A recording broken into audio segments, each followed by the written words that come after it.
اپنے بیان کی صورت میں ذکر میں لائے تھے، لیکن بعد میں پھر جنرل فیض امین صاحب کی طرف سے اس کی تردید بھی سامنے آئی تھی۔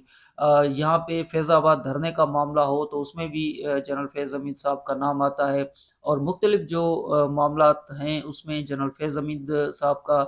نام آتا ہے، خاص طور پہ عمران خان صاحب کے حوالے سے۔ عمران خان صاحب پہ جو تنقید ہوتی ہے وہ اسی بنیاد پہ ہوتی ہے کہ وہ جنرل فیض امین صاحب کو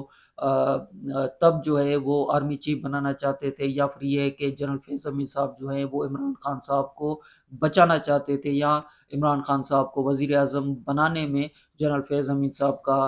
ہاتھ ہے۔ یہ نواز شریف صاحب نے جب خطاب کیے تھے اور نام لینا شروع کیے تھے تب جنرل فیض امین صاحب کا وہ ذکر کرتے تھے، لیکن سپریم کورٹ اور مختلف حوالوں سے جب نوٹسز ہوئے تو یہ بہرحال جو وکلا کی صورت میں جنرل فیض امین صاحب اپنے کیس جو ہے وہ آرگیو کرتے رہے، لیکن پہلی مرتبہ یہ ہوا ہے کہ ان کے بھائی جو ہیں وہ گرفتار ہوئے ہیں۔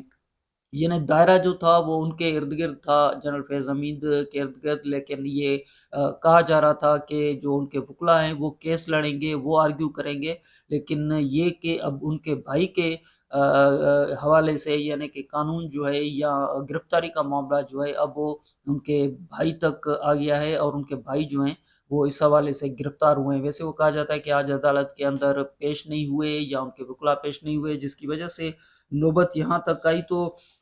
بڑی خبروں کے اندر آج یہ خبر بنی کہ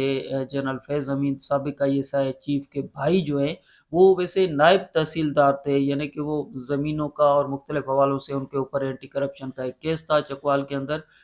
جس کے بنا پہ وہ گرفتار ہوئے۔ تو ابھی تک وہ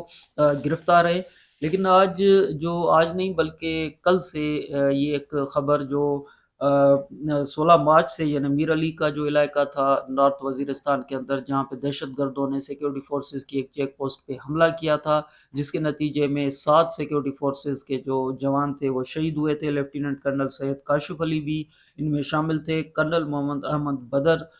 بھی شہید بھی اس میں شامل تھے۔ تو سیکیورٹی فورسز کی چیک پوسٹ پہ حملے کے بعد جو دفتر خارجہ کی پریس ریلیز سامنے آئی ہے، دفتر خارجہ کا یہ کہنا ہے کہ انٹیلیجنس کے بنیاد پہ دہشت گردوں کے خلاف افغانستان کے اندر آپریشن کیا گیا ہے۔ یہ ٹارگٹ تھا بنیادی طور پہ حافظ گل بہادر گروپ، جس کو ٹارگٹ کیا گیا، اور یہ TTP کے ساتھ مل کے مختلف کارروائیوں میں ملوث رہا ہے پاکستان کے اندر، جس میں پاکستان کے سیکیورٹی فورسز کے جوان شہید ہوئے، جس میں پاکستان کے سیولین جو تھے وہ شہید ہوئے، اور مختلف کارروائیوں میں یہ گروپ جو تھا وہ انوالو تھا۔ 16 مارچ کو جو سیکیورٹی فورسز پہ حملہ ہوا تھا، سیکیورٹی فورسز کا جو میر علی پہ چیک پوسٹ تھا نارتھ وزیرستان کے اندر، ان میں بھی یہ گروپ جو ہے وہ ملوث تھا۔ پاکستان نے انٹیلیجنس کے بنیاد پہ دہشت گردوں کے خلاف، یعنی حافظ گل بہادر گروپ کے خلاف جو ہے وہ افغانستان کے اندر جا کے یہ ٹارگٹ کیا ہے ان کو، اور اس حوالے سے دفتر خارجہ نے آج جو پریس ریلیز ہے وہ بھی جاری کر کے صورتحال کے حوالے سے انفارم کیا۔ پاکستان کا یہ موقف ہے کہ افغانستان کو بار بار اس حوالے سے انفارم کیا گیا ہے کہ ان کی دھرتی جو ہے، ان کی زمین جو ہے وہ پاکستان کے خلاف استعمال نہیں ہونی چاہیے، اور دہشت گرد جو ہے وہ سب کا مسئلہ ہے، تو ان دہشت گردوں کو ختم ہونا چاہیے۔ TTP جو ہے وہ مختلف کارروائیوں میں ملوث ہے، اور اس حوالے سے پاکستان کا یہ موقف ہے کہ پاکستان کو افغانستان کی خود مختاری اور پاکستان کو افغانستان کے عوام سے محبت اور جو پڑوسی کا رشتہ ہے وہ برقرار ہے، لیکن دہشت گردی جو ہے وہ سب کا مسئلہ ہے۔ تو آج دفتر خارجہ کے اس بیان سے پہلے بڑی خبریں گردش میں تھی کہ پاک افغان بارڈر پہ جو مسائل ہوئے ہیں تو وہ بڑی گردش کر رہی تھی کہ آج کچھ نہ کچھ ہوا ہے، لیکن شام کو دفتر خارجہ نے اس حوالے سے ایک پریس ریلیز کے بنیاد پہ یہ بتایا کہ افغانستان کے اندر جو ہے وہ پاکستان نے آپریشن کیا ہے، انٹیلیجنس بیسڈ آپریشن تھا۔ حافظ گل بہادر گروپ کو ٹارگٹ کیا گیا، جو TTP کے ساتھ مل کے پاکستان کے اندر مختلف کارروائیوں میں وہ ملوث رہا ہے، جس میں سیولین اور سیکیورٹی فورسز کے افراد جو ہیں وہ شہید ہوئے ہیں۔ تو آج پاکستان نے اس حوالے سے آپریشن کیا ہے۔ اور مختلف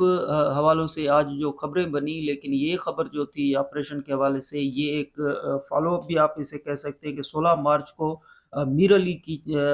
نارتھ وزیرستان کے علاقے میں چیک پوسٹ پہ جو ایک حملہ کیا تھا دہشت گردوں نے، جس میں پاکستان کے لیفٹیننٹ کرنل سید کاشف علی شہید ہوئے تھے، کرنل محمد احمد بدر شہید ہوئے تھے، اور مجموعی طور پہ 7 سیکورٹی فورسز کے جوان جو تھے وہ اس واقعے میں شہید ہوئے تھے۔ پاکستان نے افغانستان کے اندر جو حافظ گل بہاد گروپ ہے ان کو ٹارگٹ کیا ہے، اور پاکستان کے دفتر خارجہ نے اس حوالے سے بیان بھی جاری کر دیا ہے۔